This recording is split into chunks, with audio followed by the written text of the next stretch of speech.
11 107 107.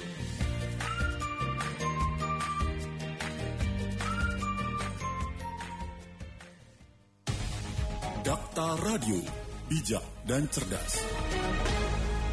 Pukul 19.10 waktu Indonesia Barat. Dan rekan Dakta, ini salah satu yang dipermasalahkan juga ataupun juga viral di media sosial. Ini terkait dengan ceramah Ustadz Khalid Basalamah terkait hukum wayang dalam Islam menjadi perbincangan.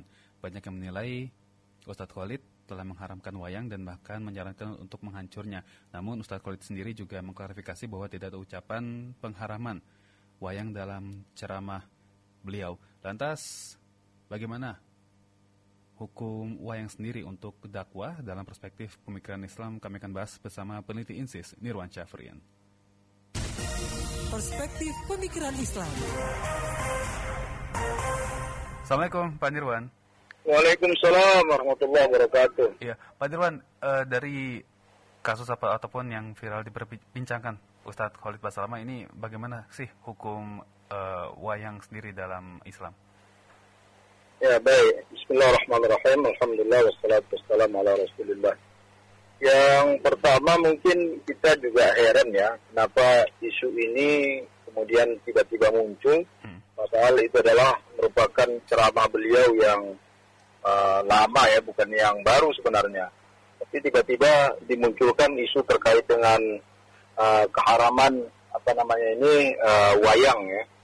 Nah, kita tidak tahu apakah ada target-target tertentu yang sedang dibidik, sehingga kemudian isu yang sudah sekian lama diangkat kembali, ya, sehingga ya kita lihat adanya kehebohan ini jadinya.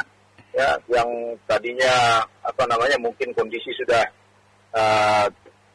sedikit relatif agak kondusif ya, tiba-tiba dimunculkan hal seperti ini, sama seperti kasus Ustadz Abdul Somad sebelumnya, terkait dengan ceramah beliau juga, terkait dengan ada hubungannya dengan Kristen ya. Nah, itu juga ceramah lama tapi kemudian dimunculkan. Nah, itu yang pertama mungkin kita perlu pertanyakan juga apa motif orang-orang yang mengangkat isu-isu seperti ini ke permukaan. Dan bahkan kemarin saya lihat berita ada yang melaporkan kemudian ke polisi. Nah, ini hal yang sangat disayangkan sekali karena memperkeruh kondisi keadaan kehidupan kita bermasyarakat, beragama, sehingga ini membuat ya tadi saya katakan tadi terjadi kegaduhan ya. Pasti akan ada pro dan kontra ya, yang merasa mungkin jamaah-jamaah Ustadz Khalid ini pasti akan marah.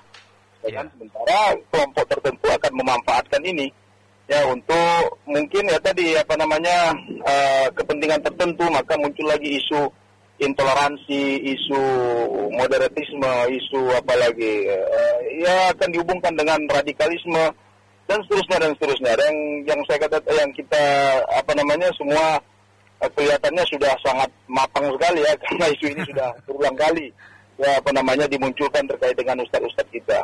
Padahal beliau mungkin kalau tadi terkait dengan isu apakah wayang ini haram atau tidak, kalau klarifikasi beliau dan ada potongan ceramah itu kan dia tidak mengatakan bahwa wayang itu haram. Dia hanya menjawab atas pertanyaan bagaimana hukum wayang, katanya ya sebaiknya kita mengarus utamakan, kira-kira begitu ya, mengarus utamakan tradisi Islam. Nah, dia tidak mengatakan kalau wayang itu tidak tradisi Islam atau wayang itu haram dan sebagainya, tapi kemudian ya tadi dipoles sedemikian rupa, dimainkan, ya akhirnya heboh lah seperti sekarang ini, sehingga terjadi pelaporan kepada polisi. Nah, apalagi kalau nanti ini ditindaklanjuti dan seterusnya lah. Jadi kita tidak tahu kondisi kita saat sekarang ini kenapa terlalu senang dengan hal-hal yang berbuat kegaduhan ini. Sebelumnya kan juga Ustadz Khalid dipermasalahkan juga masalah lagu Indonesia Raya tidak boleh ataupun tidak setuju dengan lagu Indonesia Raya. Berarti ada permainan opini juga, Pak Nirwan ya? Kalau mengenai lagu Indonesia tidak boleh, saya belum mengikuti ya apakah beliau mengatakan hal tersebut. Tapi yang saya sempat lihat itu terkait dengan masalah wayang itu, ada potongan videonya dan beliau memang tidak menyebutkan kalau wayang itu haram. Nah, adapun terkait dengan apakah lagu Indonesia Raya itu dia setuju atau tidak, itu saya belum ada informasi dan belum melihat mengenai hal tersebut. Kalau budaya wayang sendiri untuk mungkin sejarah wayang untuk perluasan penyebaran Islam sendiri seperti apa sih, Pak Nirwan? Ya, kalau pertama mungkin terkait halal haram sesuatu itu kan kita juga harus tahu esensinya ya, artinya substansi daripada benda tersebut, sehingga kita bisa menyatakan itu halal atau haram. Nah, berkaitan dengan wayang, saya juga tidak terlalu dalam terkait dengan permainan wayang ini, apakah ada unsur-unsur yang diharamkan atau tidak. Tapi yang jelas memang dalam buku-buku sejarah yang kita baca bahwa para sunan ya, mereka menggunakan wayang untuk menyebarkan Islam. Nah, saya yakin para kiai atau para sunan ini yang juga punya kapasitas keilmuan yang baik, tentu mereka paham juga mana yang bisa digunakan, mana yang tidak ya. Tadi apalagi tadi itu adalah tahap awal penyebaran Islam ya, tahap awal penyebaran Islam, kemudian untuk menarik perhatian masyarakat ketika itu, maka digunakanlah instrumen yang ada yang mungkin familiar dengan masyarakat, sehingga itu kemudian memudahkan untuk mendekati masyarakat tersebut, dan sekaligus untuk memberikan pengaruh atau menyebarkan pandangan-pandangan keagamaan yang dibawa oleh para sunan tadi.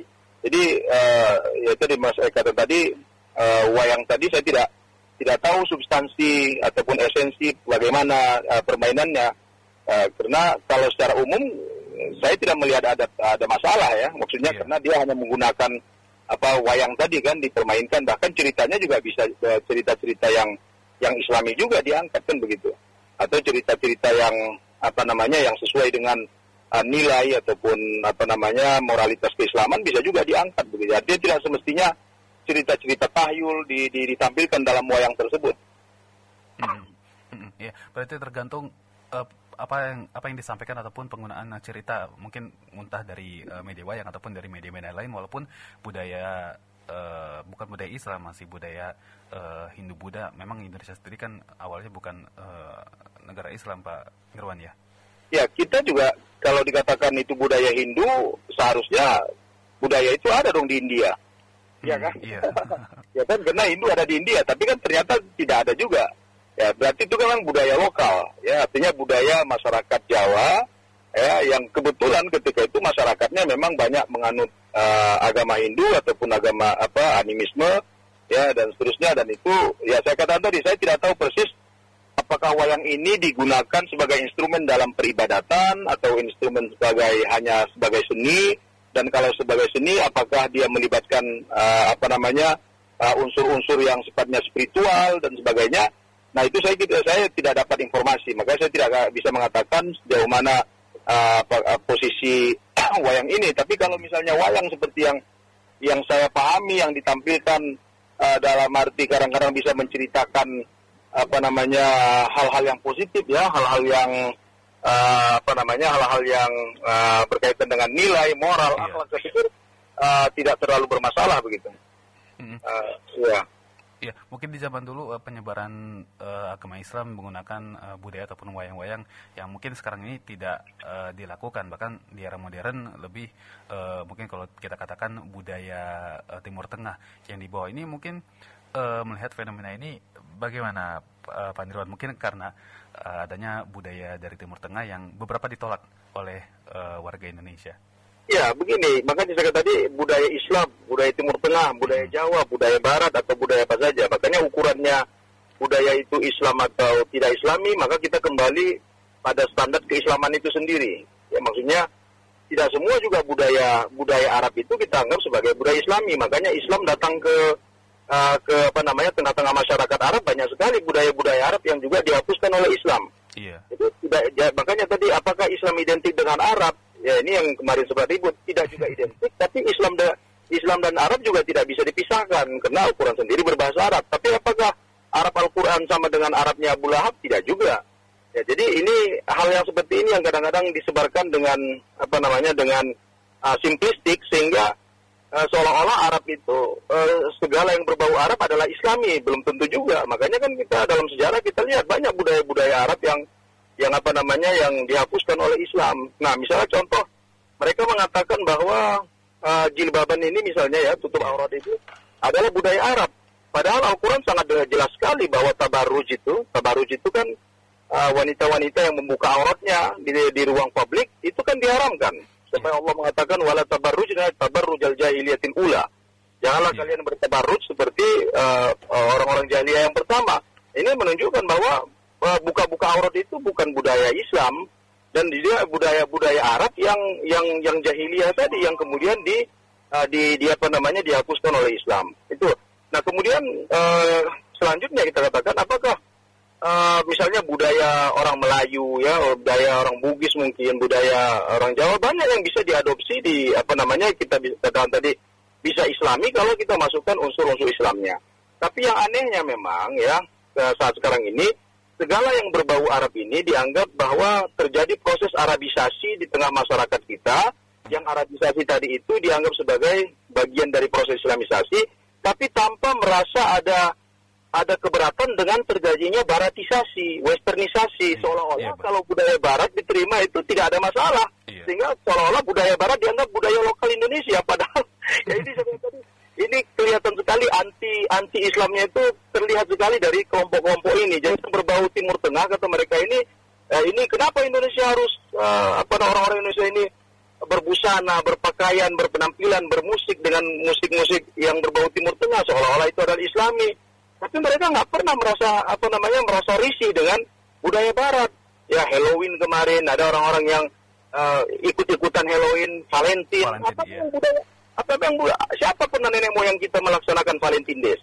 Tapi tidak pernah mereka protes kalau itu ada budaya Barat. Ya siapa yang pernah ikut-ikutan?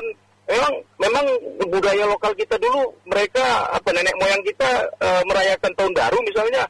Ya kan enggak juga. Jadi artinya kenapa hal-hal yang berbau yang datang dari Barat itu tidak ada protes sama sekali, seolah-olah bahwa budaya Barat itu adalah budaya lokal kita, sementara budaya Arab itu harus diperangi. Nah ini ada kerancuan berpikir di tengah-tengah mereka yang tadi kelihatan sekali kebencian mereka sebetulnya bukan kebencian terhadap Arab, tapi kebencian mereka terhadap Islamnya itu.